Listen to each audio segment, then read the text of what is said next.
आज मैं बता रहा हूँ हिंदी व्याकरण का विराम चिन्ह। हिंदी व्याकरण का विराम चिन्ह। देखिए, जब आप हिंदी बोलते हैं या लिखते हैं, हिंदी भाषा आप बोलते हैं या लिखते हैं, तो उसके बीच क्या होता है, कुछ ठहराव होता है। क्या होता है?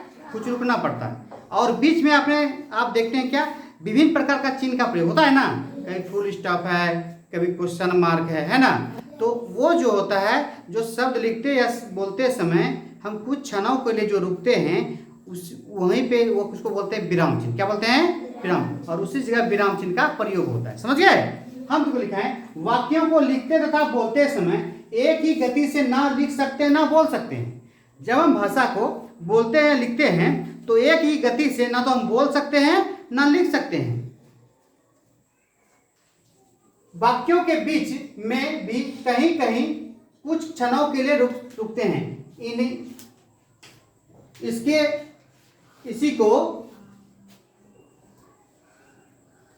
इसी को विराम चिन्ह कहते हैं। जो रुकते हैं ना, इसी को क्या बोलते हैं? विराम चिन्ह कहते हैं। समझ गए ना? जो भी भाषा हम बोलते हैं लिखते हैं, जो बीच बीच में रुकना पड़ता है। अब जैसे उसमें बहुत बार ये तो क्वेश्चन मार्क होता है, जैसे मोहन गया, नहीं गया। अब दूसरा बात बोलेंगे, फिर उसको कुछ क्षण रुक के हमको बोलना पड़ता है ना।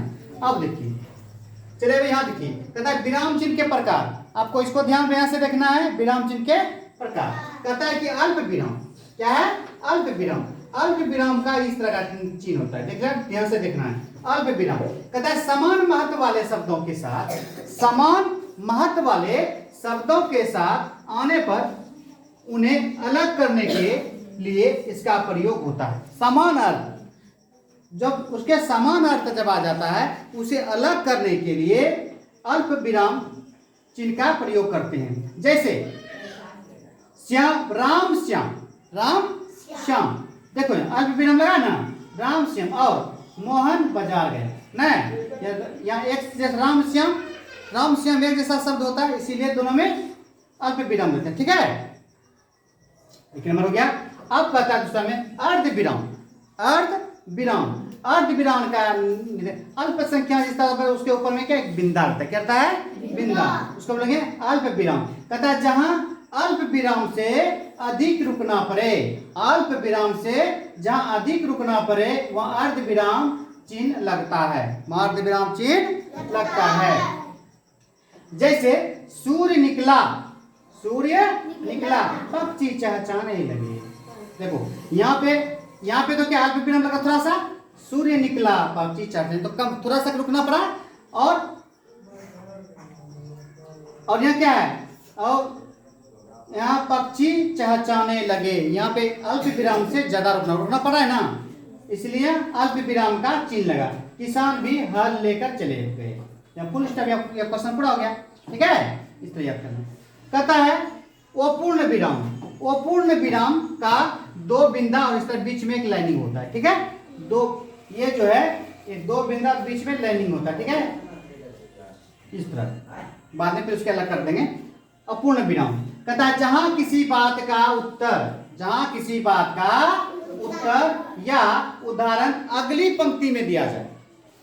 जब किसी बात का उत्तर जो है किसी प्रश्न क्वेश्चन का अगली पंक्ति में दिया जाए, लिख रहे हैं दो पंक्ति, उसके अगली पंक्ति में दिया जाए, वो पंक्ति में अगर दिया जाए, पंक्ति में होता है जैसे मुख्यमंत्री से वार्ता का अंश यहां उद्धत है, नहीं, तो ऐसे बात में ये जो है वो पूर्ण विराम लगेगा। क्या लगेगा? वो पूर्ण विराम लगेगा। कहता है कि पूर्ण विराम, लड़का यहाँ क्या होगा? पूर्ण विराम समझिए। कहता है वाक्य को पूरा होने पर इसका प्रयोग होता है। जैसे मोहन अपने घर गया, ये पूरा सेंटेंस पूरा हो रहा है ना, जो वाक्य है ये पूरा हो रहा है। मोहन अपने घर गया, ये फुल स्टॉप दिए। हरि पढ़ रहा है, तो यहाँ पे लगेगा फुल स्टॉप। क्या लगेगा? पूर्ण विराम। अब 5 नंबर में देखते हैं प्रश्नवाचक चिन्ह। कहता है प्रश्न सूचक वाक्य के अंत में इसका प्रयोग होता है। प्रश्न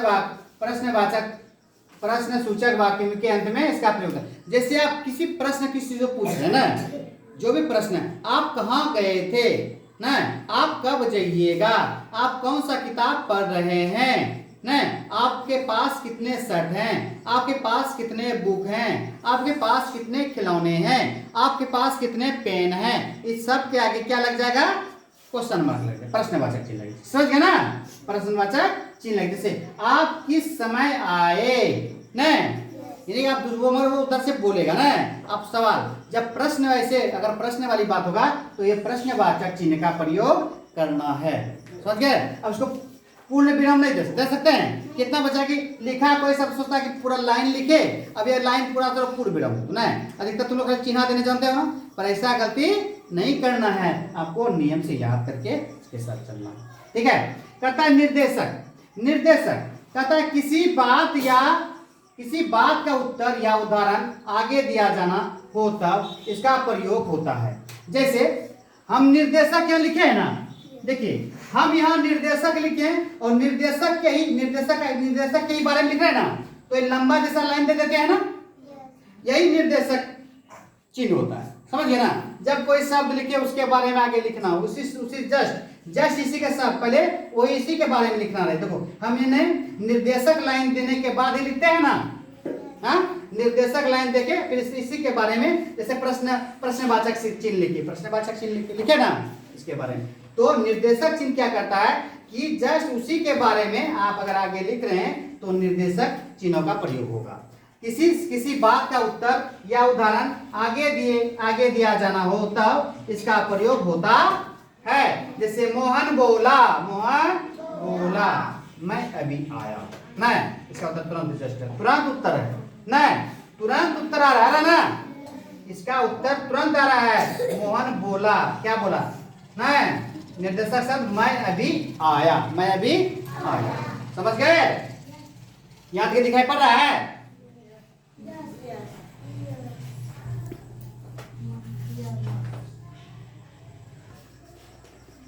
चलिए याद देखिए, अब क्या है 5 नंबर में योजक शब्द क्या है पेन, छोटा सा।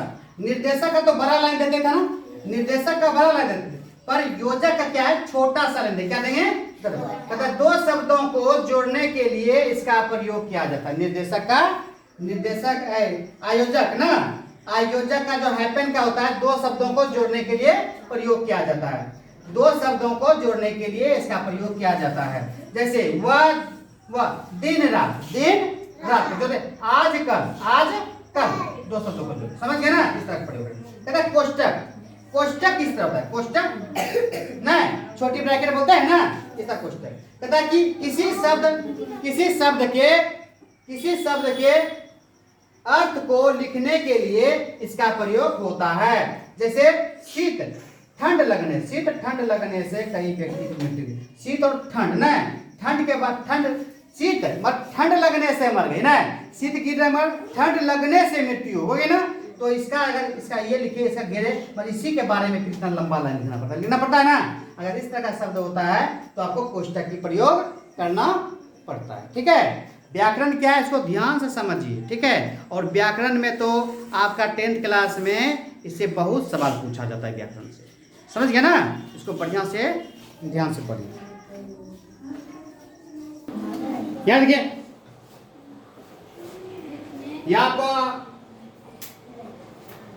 कितना है 9 नंबर ना, याद रखिए 9 नंबर में कहता है उद्धरण, क्या कहता है उद्धरण, इसको उद्धरण कहता है कि उद्धृत वाक्य इन चिन्हों के बीच रखा जाता है, इन चिन्हों के बीच रखा जाता है। सीता बोली, देखो उद्धरण चिन्ह है, कहता मैं सुकुमारी मैं नत बन जाऊंगी ना, तो ऐसे शब्द में इसको बीच में रखा जाता है। क्या उद्धरण चिन्ह के, सीता बोली मैं सुकुमारी नाथ बन जोगू ना, तो ऐसा शब्द तो ये उद्धरण चिन्ह के बीच में रखा जाता है। समझ गए। अब देखो विस्मयादि बोधक चिन्ह, कहता है हर्ष, शोक, आश्चर्य आदि विस्मयादि बोधक शब्दों के बाद इसका प्रयोग होता है।